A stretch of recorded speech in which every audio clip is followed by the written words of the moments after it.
Hello everyone, কেমন আছেন সবাই? আশা করি সবাই অনেক ভালো আছেন। আমি আপনাদের জন্য আজ একটা ছোট্ট ভিডিও নিয়ে চলে আসলাম, আমাদের বিবাহবার্ষিকীর ছোট্ট একটা ভিডিও। প্রথমে আমি লেগে পড়লাম কেক বানাতে।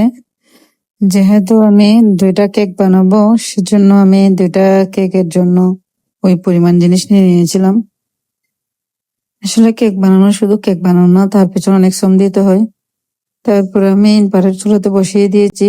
এটা আমার ইনফ্রারেড চুলায় প্রথম কেক বানানো ছিল। তো যেহেতু কেক 2টাই বসিয়ে দিয়েছি। অন্যদিকে আয়োজন চলছিল মুরগি ডিম দিয়ে খাচ্ছি, সাথে ছাগলের মাংস কষা। তো এরপরে প্রস্তুতি চলছিল সাজানোর।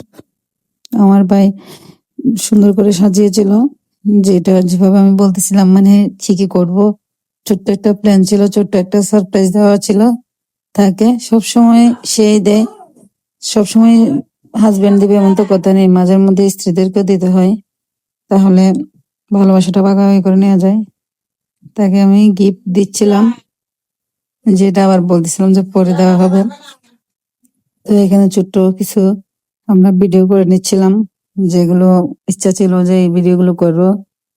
তারপর আমাদের পুষ্কুসোনা সহ কেক কাটতেছিলাম। সে আসলে অনেক এনজয় করতেছিল, যে লাইট দেওয়া, কেক কাটবে, এইগুলো আসলে ছোট ছোট আনন্দগুলোর মধ্যে আমরা অনেক বেশি পরিমাণে আনন্দ খুঁজে পাই, কিন্তু জানি না কারা এগুলোতে নজর লাগায়। এই যে প্রথম দিন কত সুন্দর সবাই আনন্দ করতেছিলাম, তারপরের দিনে কার নজর লাগছে জানি না।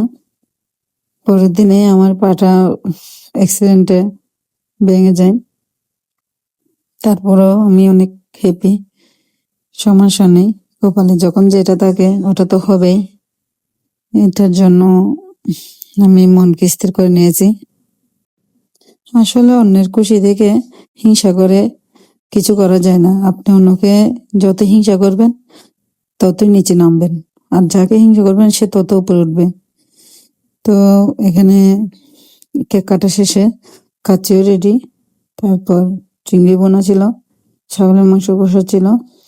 এগুলো দিয়ে সবাই মিলে একসাথে বসে খাওয়া দাওয়া শুরু করলাম। এতটুকুই, টাটা।